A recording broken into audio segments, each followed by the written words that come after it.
Hey gamers, Maniac here with GameAccess.net, trying another type of formatting. So please give me a heads up and a comment below what you think about the picture quality and the audio quality for this particular video as I'm uploading it, because we've used entirely different equipment to do this part 2 than we did with the part 1. So anyways, for those of you who came in late and you didn't see my part 1 where I talked about the retail establishments of my youth and my memories with retail establishments, I spoke pretty in depth about 3 particular retailers in my neck of the woods, the tri-state area, specifically Circuit City, Nobody Beats the Wiz, and Lechmere. And obviously between those 3, the one I obviously miss the most has got to be Lechmere, but I do have a soft spot in my heart for Nobody Beats the Wiz. Now, that's all here nor there.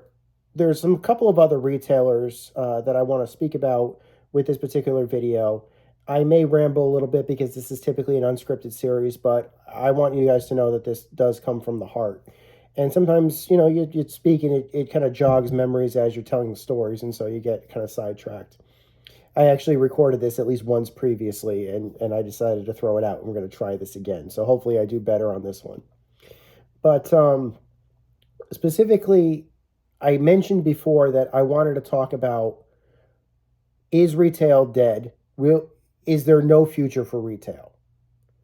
And I'm hoping that by the end of this video, I will have that question answered and what my thoughts are. So let's get started, shall we? One of the major retailers that I kind of left out of the previous part that I'm going to rectify right now is a retailer called CompUSA.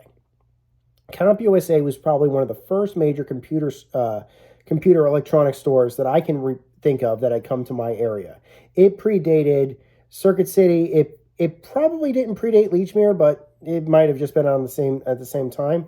But it definitely predated places like Circuit City, Best Buy, GameStop, all that other stuff, basically.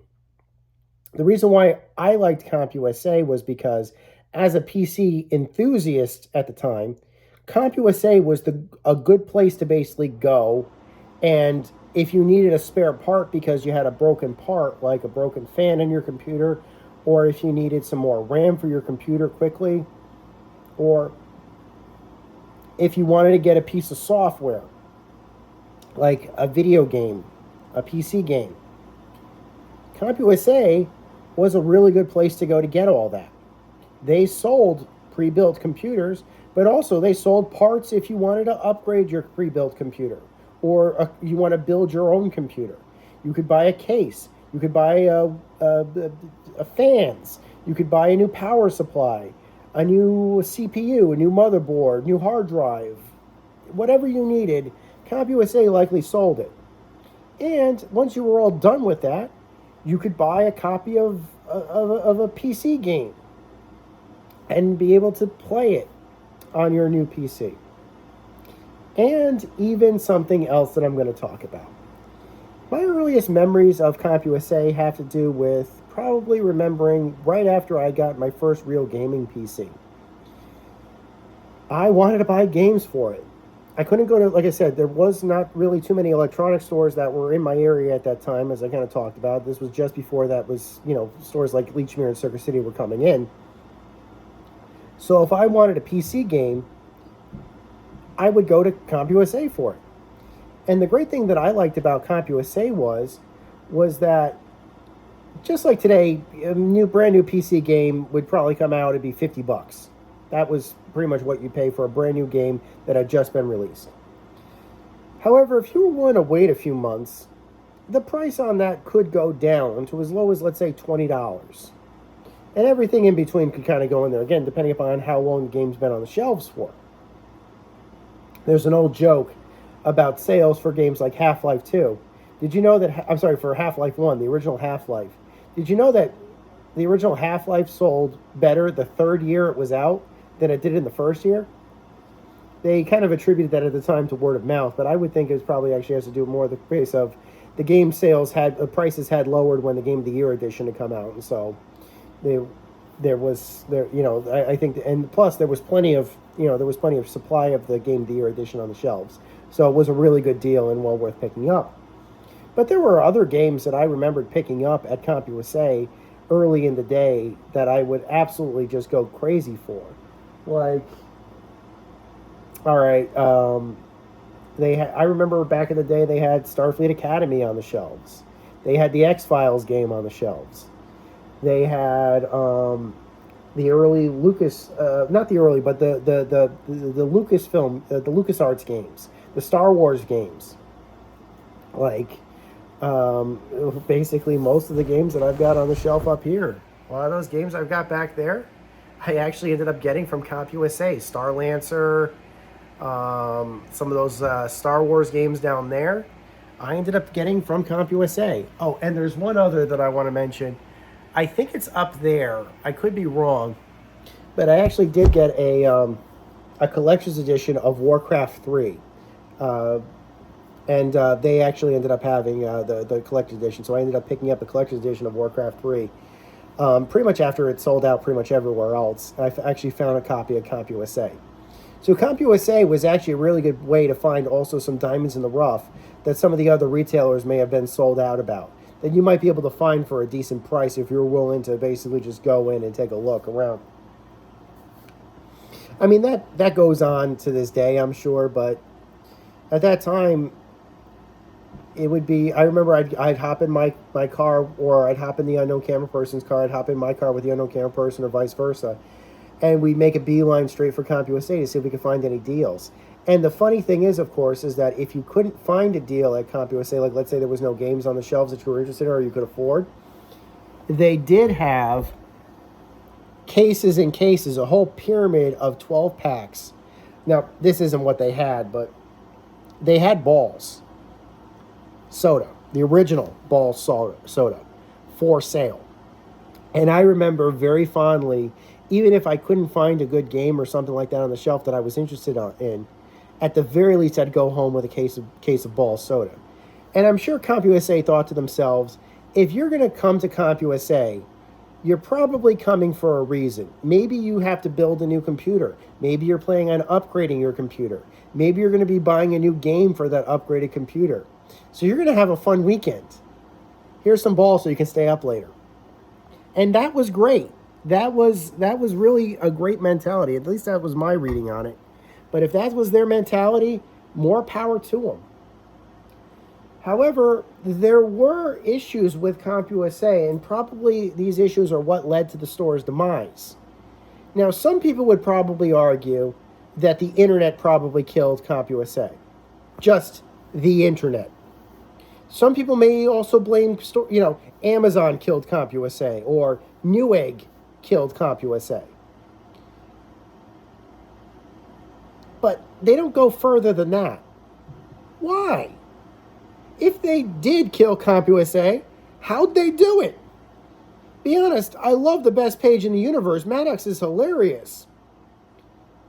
But still, I don't think even he single-handedly killed CompUSA.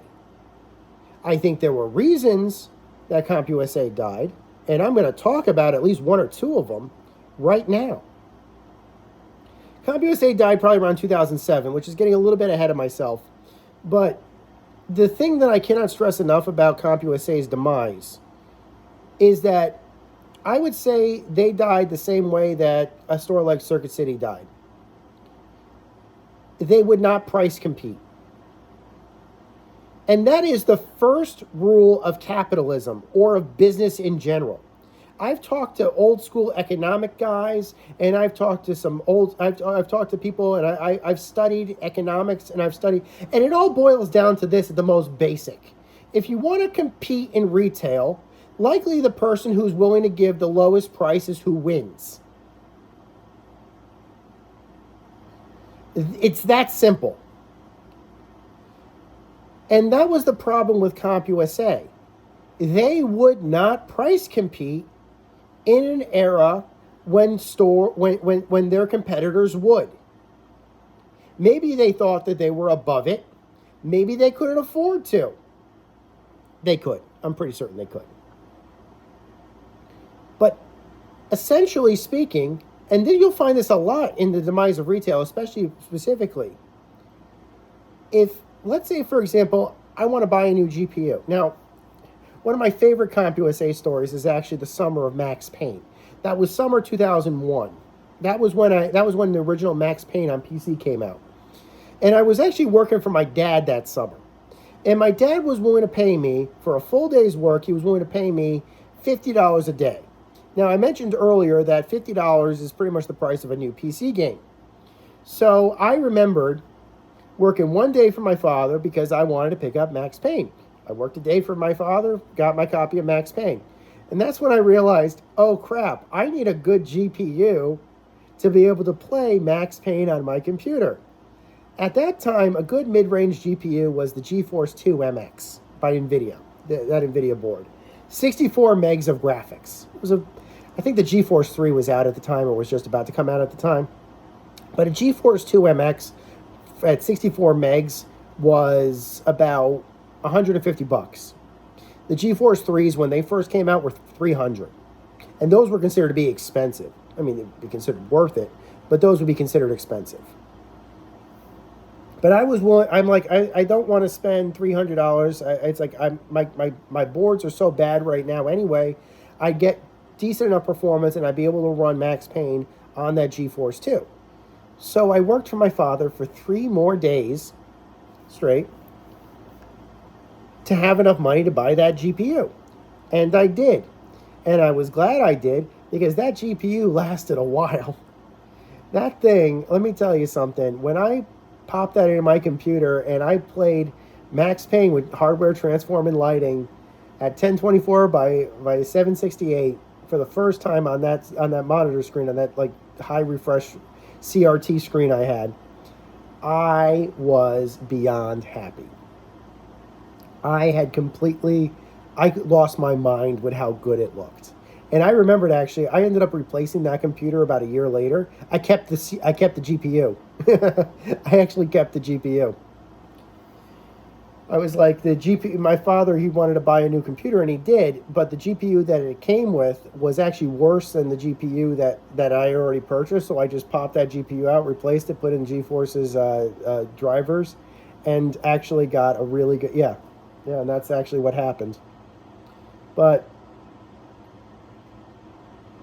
yeah, fine. With that story being told, like I mentioned before, just how much these prices were.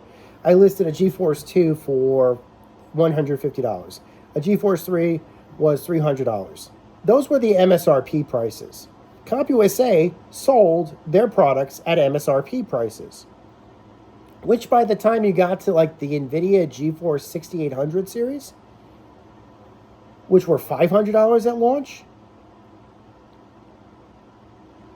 and you sold at $500, people started tightening their belts. I remembered being willing to pay $500 for an NVIDIA GeForce 6800 back in the day. I think it was 2007 or so. But I remember, 2006.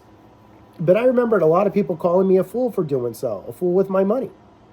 Because they said I could get the exact same board with the exact same specs from Newegg for at least $50 to $100 less. Why don't you just buy it off Newegg? And I had never thought about that. Because there were sites out there that were selling computers. Now, granted, you couldn't go there. You'd have to wait a day or two for your stuff to come in. But if you were willing to wait, which if your computer hadn't failed and you were upgrading it, or if you were buying, new software or something like that, the idea of paying a lot less just for a wait of like a day or two started making more sense. And unfortunately, and this is true to this day, retail establishments do not consider that their competitors. They do not consider online retail their competitors. And such, they don't price compete against online retailers. They price compete against what they think is the brick and mortar store down the street, which is also selling at MSRP. So they're like, well, if that's my competitor's price and that's the MSRP, I'll just sell it at that. Well, what about this website online that's basically selling it for 3/4 of that price? 25% less. I don't know what that is. And they ignore it, and they bury their head in the sand, and then they start wondering, why are there fewer and fewer customers in their store every week? And that's the sad, unfortunate reality of, again, CompUSA was not the only store that was, and like I said, it still goes on to this day at retail establishments. Malls are empty. There are malls that are standing completely empty with no stores. Why are the stores not? Why are there no stores in the malls? Because the retail establishments that would be in there are all gone because they refuse to price compete against their competitors, violating basically the first law of economics, which is price compete against your competition. The market will go to whoever has the lowest price with the most convenience. And that's where the story kind of makes a little bit of an adjustment. There was another retail establishment, Best Buy. And I remember looking way forward to Best Buy when they first came into my area. I've been hearing about Best Buy for a long time. And Best Buy did not come into the tri-state area, as far as I remember, until around 2004 or so. And when they first came out, they built a flagship location, which is still standing, actually. And it was pretty much what Lechmere was at the time. You could go in there. They had racks and racks and racks of available stuff like CDs, DVDs, PC games, console games, waves of new top-of-the-line televisions, appliances like washers and dryers and stuff like that. And essentially, that's what a Best Buy was. In fact, the name Best Buy meant they would price compete. You could get sales on DVDs when they first came out that first week, which would be priced lower than what Circuit City or somebody would be selling it at. So if, like, let's say, for example, Circuit City was selling a new DVD for like $20, they might be able to sell it for $17 or $18, depending. Same DVD, lower price, go to Best Buy. They also may lower the price of their PC games a little bit sooner than their competition did. Maybe one of their PC competitors would have it for $40. They'd lower it to $30 or have it at $30 just before the other guys did. But the problem with Best Buy was they didn't really do... Best Buy had another problem. I would argue Best Buy had a lot in common with Circuit City, and probably with the more recent days. And that is that Best Buy, unlike some of the other retailers like CompUSA, didn't make the decision to hire staff that knew what they were selling. Best Buy's priorities throughout the majority of the time that I interacted with them, including, like I said, probably from the last decade or so, would not train their staff on what they were selling. And this still, unfortunately, goes on. So rather than hire an experienced professional who has an idea about what games are coming out or what they're going to be selling, what movies are going to be coming out, they hire people with quote-unquote retail experience or no experience, more likely, pay the minimum wage. And so if you wanted to find something, good luck. I cannot tell you how many times I'd go into a Best Buy, certainly within the aughts, or within like the 2010s or so, where I'd go in for something that would come out that day.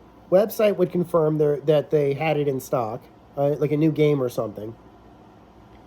And it wouldn't be on a shelf. It wouldn't be anywhere. I'd look and look and look and not see it. And so I'd ask her, finally I'd flag down one of the associates and I'd say, where is this such and such new game? Maybe I'd have it pre-ordered in some cases, maybe I wouldn't. And they'd look at me like I had 5 heads. Like, what is this Mario you speak of? I don't know what you're talking about. I'm serious. That one, in my initial video on this, I was a little bit more sarcastic. this is pretty much on par with what they would say. Needless to say, also, the people behind the counter would have no training. One time I actually went to go pick up a copy of Control that I had pre-ordered, and the idiot behind the counter nearly sold me a DualShock 4, which is not what I had ordered. They had no idea. And that's not their fault. I'm going to be honest with you. That is not the clerk's fault. It's the store's fault. For one of two possibilities. One, they didn't properly train their staff, which is, be honest, I'll give them the benefit of the doubt, that's the most likely thing. Or two, they did train the staff, and the staff they had hired was simply an idiot that they didn't fire for being an idiot. Benefit of the doubt, I would say, is the first, not the second one. But I'll give, the benefit of the doubt. What if it is the second? Then you fire that person because they're bad. Or unable to accept the training that they're giving for the job they're supposed to be doing. So that's understanding. That's basically it with Best Buy. And unfortunately, basically when new management come in, they'd always have their own ideas, and they would always be bad ideas. Like, there was a write-up I did a while ago, I read a long time ago, when a guy came in, wanted to put down cold hard cash for a TV, and they started asking him personal questions about how much money he spent on his cable bill every month. Like, the guy is going to spend $1,500 for a brand new top-of-the-line TV. Why are you wasting his time? He's going to walk out of there, and you're going to have a lost sale because you wasted his time. And to Best Buy's credit, they're not the only retailer that's responsible for wasting people's time. If you've ever been in line at a Victoria's Secret, for example, okay, just so you know, I'm a married man, okay? I have waited in line at a Victoria's Secret. Have you wondered why it's taken, why the lines are out the door, and why it takes 45 minutes for one of their clerks to ring up one person?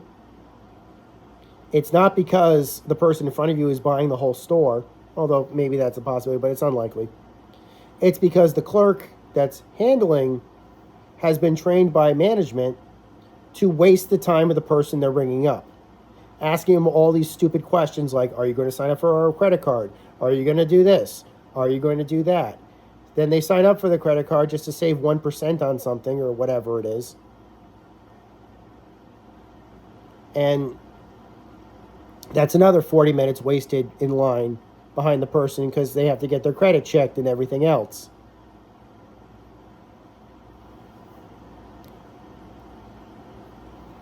Beep. Ching, you owe me this much. Okay, here's the money. You're talking about a matter of 5 minutes under worst case scenario. The lines should not be out the door. And Best Buy is guilty of that. They've, in recent years, have fallen into the trap of what Circuit City has been doing, which is all the registers are closed. Now, in some of their cases, they can hide behind the fact that they're understaffed, so they could get away with that statement, but be honest with you, there are ways, if you are saying you're understaffed, that can be resolved very, very easily. Hire people. If you can say, I can't find any people, you're a liar. Sorry, that I can't find people. No, that doesn't work with me. You're full of it. If you truly can't find people, then you're not looking hard enough. I'm sorry, there are plenty of people that are able to work at Best Buy and are willing to work at Best Buy. If you want to hire people to work for Best Buy, then hire them. If they don't want to work for you, then there are incentives. Offer incentives for them to work for you. It's that simple. And that's another reason retail is in the spot that it's in. Understaffing can also cause problems throughout all the chains. You know, everything. Basically, understaffing is a major problem. There are ways to get around understaffing.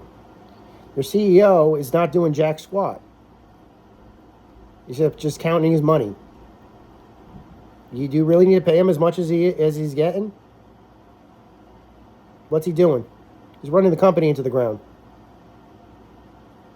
Okay. Raise wages, maybe. Offer benefits. Now you have the staff. Open registers. Stock product.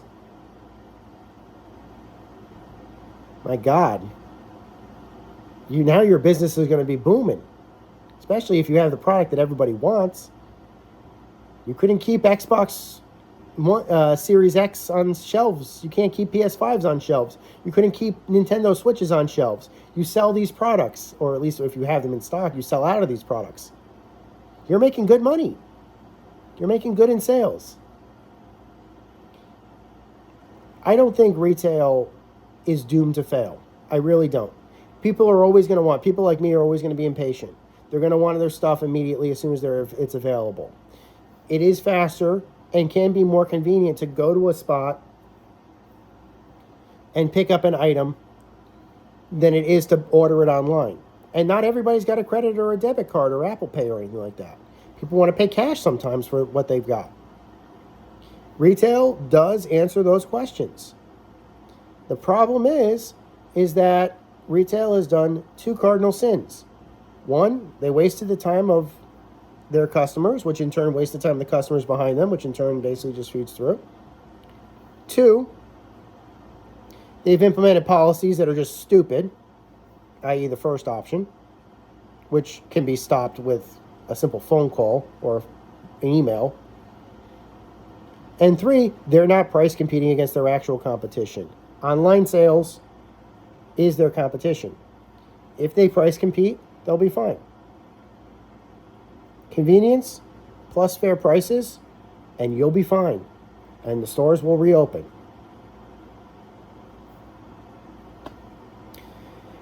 Hope you guys enjoyed this little look through memory lane. Until next time, my name is Maniac. Take care. Over and out.